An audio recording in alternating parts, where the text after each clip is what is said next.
Em outubro de 2024, a HBO lançou um documentário prometendo revelar quem é o Satoshi Nakamoto. Pois bem, eles realmente divulgaram o nome, mas será que eles acertaram? Mas antes da gente começar a falar especificamente sobre o documentário da HBO, a gente precisa dar uns passos atrás para justamente começar a entender um pouquinho melhor sobre essa história. O Bitcoin ele teve o white paper dele divulgado no dia 31 de outubro de 2008. E nesse momento, esse white paper ele foi assinado por uma pessoa chamada Satoshi Nakamoto. De lá para cá, de 2008 até 2024, ninguém sabe ou ninguém sabia até esse documentário da HBO quem era a pessoa por trás desse pseudônimo Satoshi Nakamoto. Logo nos anos seguintes, quando o Bitcoin começou a ganhar tração, chegaram nessa pessoa. Tanto é que se você jogar Satoshi Nakamoto no próprio Google, muita gente acha essa face daqui, né? Esse rosto daqui. E essa pessoa é o Dorian Nakamoto. O Dorian Nakamoto ele era uma pessoa, um engenheiro que morava numa região próxima da onde teoricamente o IP do Satoshi era. Ele era engenheiro, então ele sabia programação, etc, etc, etc. Ele ficou conhecido como o rosto do Satoshi Nakamoto quando começaram essas investigações para saber quem era o Satoshi, porque afinal de contas, ninguém sabia se era uma pessoa, se era um homem, se era uma mulher, se era um grupo, se era um coletivo, enfim, ninguém sabia. O Dorian negou e nega até hoje, né? O Dorian é vivo até hoje, então ele sempre negou que ele era o Satoshi. Então isso continuou sendo um mistério. Então esse pseudônimo por trás do Bitcoin, por trás do white paper do Bitcoin, ficou sendo um mistério durante muitos e muitos anos. Até que em 2024, a produtora HBO, o canal de televisão HBO, prometeu acabar com essas dúvidas, prometeu revelar quem era o Satoshi Nakamoto depois de uma investigação extremamente profunda. Agora a pergunta que eu faço para vocês é: será que essa investigação foi realmente profunda? E será que eles realmente responderam essa questão? O nome desse documentário lançado pela HBO ficou como Money Electric, The Bitcoin Mystery, ou seja, dinheiro eletrônico, o mistério do Bitcoin. Onde o cineasta, esse Cullen Hoback, ele mergulhou atrás de nomes importantes do Bitcoin, de desenvolvedores importantes do Bitcoin, a fim de encontrar quem era o Satoshi Nakamoto. E eles chegaram no nome do Peter Todd. O Peter Todd ele é desenvolvedor sim do Bitcoin Core desde 2014 mais ou menos. Teve algumas funcionalidades importantes desenvolvidas por ele, como a Replace by Fee, que é a possibilidade de você aumentar a taxa de uma transação depois de ter feito a transação. E segundo o documentário termina com ele assumindo que ele é realmente o Satoshi Nakamoto. Mas será que ele realmente assumiu que era o Satoshi Nakamoto? Ou ele tinha sido irônico, que nem ele costuma sempre ser? Aqui, ó, o final do documentário termina com Todd dizendo: bem, sim, I am Satoshi Nakamoto, eu sou o Satoshi Nakamoto. No entanto, essa confissão não prova necessariamente que Todd é criador do Bitcoin. Ele é conhecido por dar a frase I am, eu sou o Satoshi Nakamoto, para apoiar o direito à privacidade do verdadeiro criador. Ele sempre fala isso em fóruns, em redes sociais, ele sempre usou essa expressão para falar que todo mundo é Satoshi. Todo mundo é Satoshi justamente para ninguém saber quem é o Satoshi. Se todo mundo está com a máscara, não tem como a gente saber quem está por trás da máscara efetivamente. Então, o Todd, inclusive, essa pessoa que foi indicada pela HBO como Satoshi Nakamoto, ele já negou. Aqui, ó, ele já negou que ele é Satoshi Nakamoto e, inclusive, ele negou recentemente falando que ele não é o Satoshi Nakamoto. E ele falou isso também muito por causa de toda a repercussão que está sendo gerada por causa desse documentário aqui, ó. Se o Peter Todd não fosse o Satoshi, então ele poderia simplesmente negar publicamente no seu Twitter ao invés de fazer comentários sarcásticos sobre isso. E ele se respondeu: eu não sou o Satoshi Nakamoto.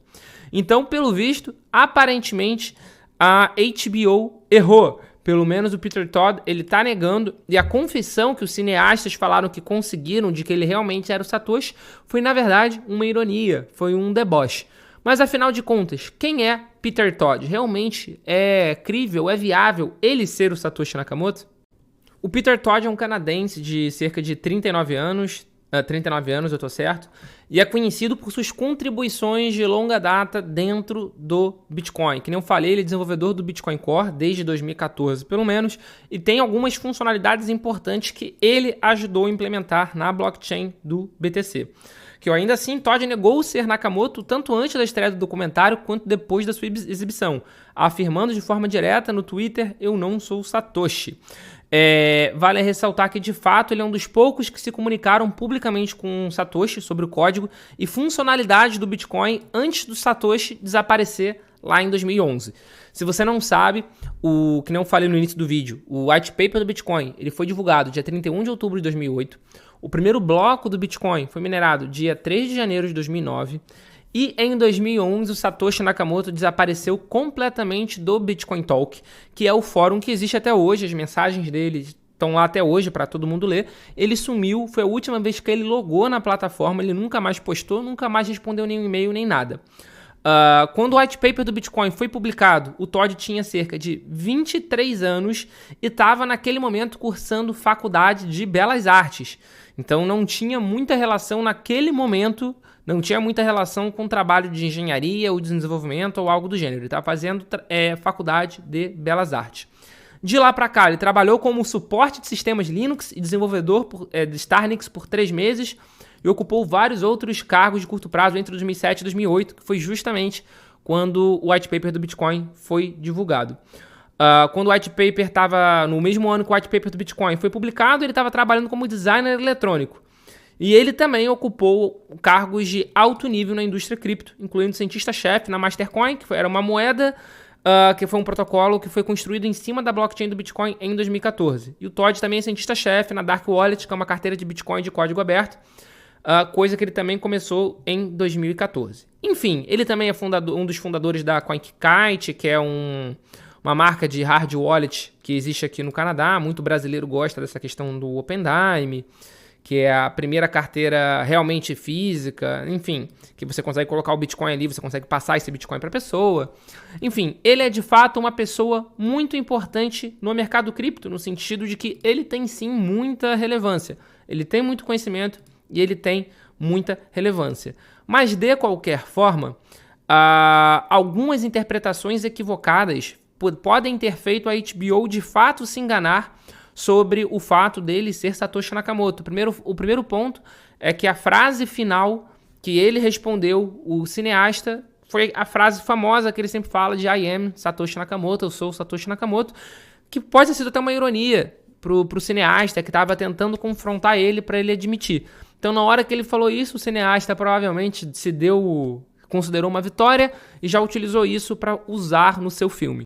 Além disso, até cronologicamente, o documentário ele tem algumas falhas sobre a possibilidade de realmente ser o Todd ou não.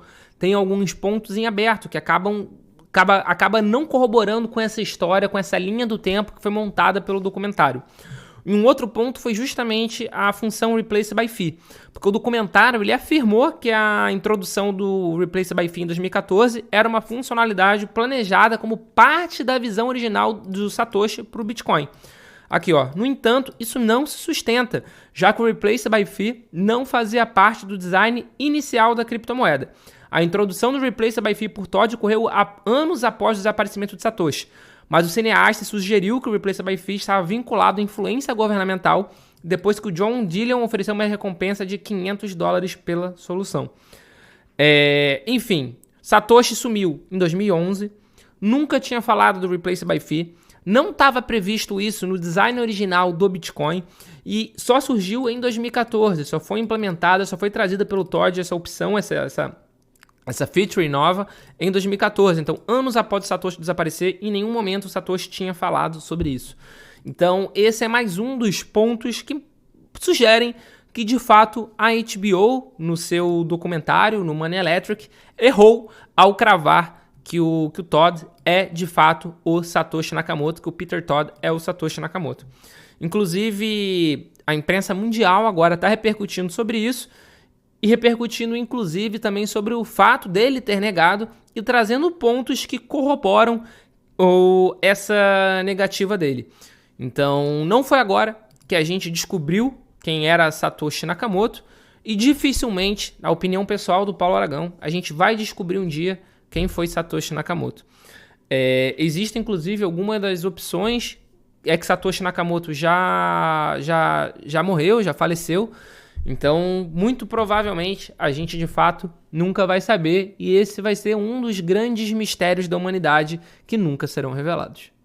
Que o Satoshi era um gênio, isso todo mundo sabe. O design original do Bitcoin ele era de fato muito perfeito para o seu tempo, e claro que ele foi implementado, ele foi melhorado com o passar do tempo pelo núcleo de desenvolvedores, tanto do Bitcoin Core quanto os outros desenvolvedores que foram surgindo ao longo do tempo. E uma coisa que prova o quanto o desenvolvimento, o design, a concepção do Bitcoin é perfeita é justamente a questão de mineração. E aqui eu vou colocar um vídeo para vocês explicando o que vai acontecer com a mineração do Bitcoin quando o último Bitcoin for minerado, quando a última unidade de Bitcoin entrar em circulação, o que vai acontecer. E aqui eu vou colocar um outro vídeo mostrando sobre os diferentes tipos de carteira que existem atualmente, sobre as formas de você guardar o seu Bitcoin e qual é mais segura e mais prática, e além disso, às vezes é melhor você ser um pouco mais prático e menos seguro também. Então tudo depende da sua utilização. Então a gente já tem um encontro marcado aqui nos nossos próximos vídeos. Valeu!